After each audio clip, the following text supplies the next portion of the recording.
how did this become so niche? The study of the end times has become its own monster. I mean, not completely detached, but largely detached in many ways from the Bible, the end times.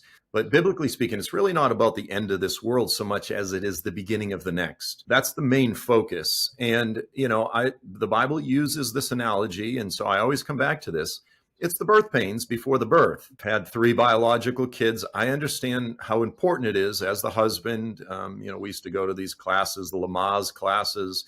You learn how to breathe and coach your wife through the birthing process or whatever. Okay, like I get it. We're supposed to know about the birth pains. But, when I would come home from work, month 5 and 6, I wouldn't say like, honey, I'm so excited. Let's talk about the birth pains.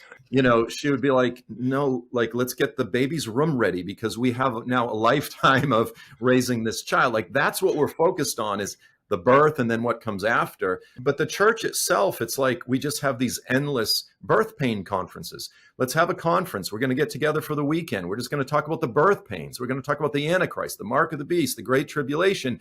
And again, yes, we're supposed to know about all those things, but this apocalyptic message, this apocalyptic gospel, this apocalyptic good news is ultimately about the end, going back to Psalm 110, the end of corrupt dictators. It's the end of oppression. It's the end of the suffering of the poor and the afflicted of the earth, of whom the gospel is primarily for. So for me, it's a message of hope. It's a message of hope for the hopeless. And I believe that's how the Bible frames it. This is trying to reorient the church to say, hey, let's focus on this. It's not just the scary stuff and the weird stuff.